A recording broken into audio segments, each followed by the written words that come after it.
Hello, Emmanuel Presbyterian Church. Pastor David here giving yet another update. I was hoping not to have to give this update, but I do.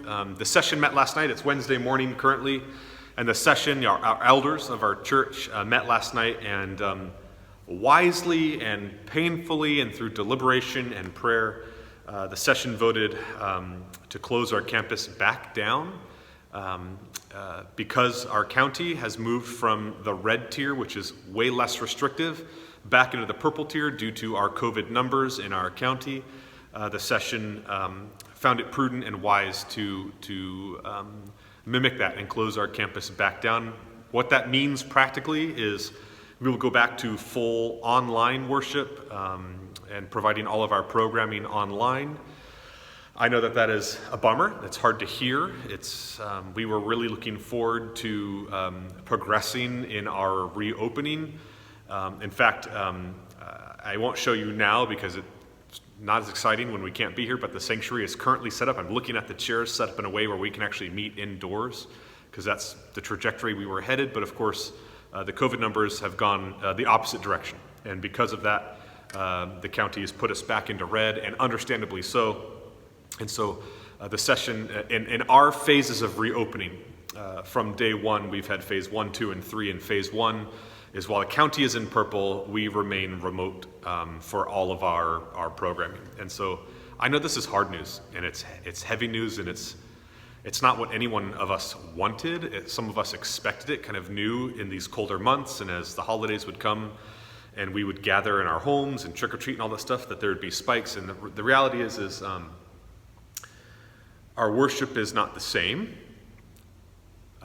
as it is when we gather together, but our God is big, and our theology is profound, and we know that although this is less than ideal, nothing stops us from worshiping. We can always choose to worship our God. The sermon for this week is all about that. I thank the Holy Spirit that the psalm that we are going to be covering this week, long before this decision was ever made by session or by our county, was Psalm 148, which calls us to praise and gives us reasons to praise. And so as angry as you might be, as frustrated as you might be, we're still called to praise our God. We're still called to worship our God. And so we're always going to be a church that does that because God's worthy of our praises and worthy of our attention and worthy of our everything. And so whether you find yourself lamenting this week because you were really looking forward to the next time you could worship outside on the patio, or you're lamenting because you yourself have COVID or a loved one has COVID, or because our church building is shut down, it's okay. It's biblical. It's okay to lament, and it's also okay to continue to praise. And so that's what we're going to do.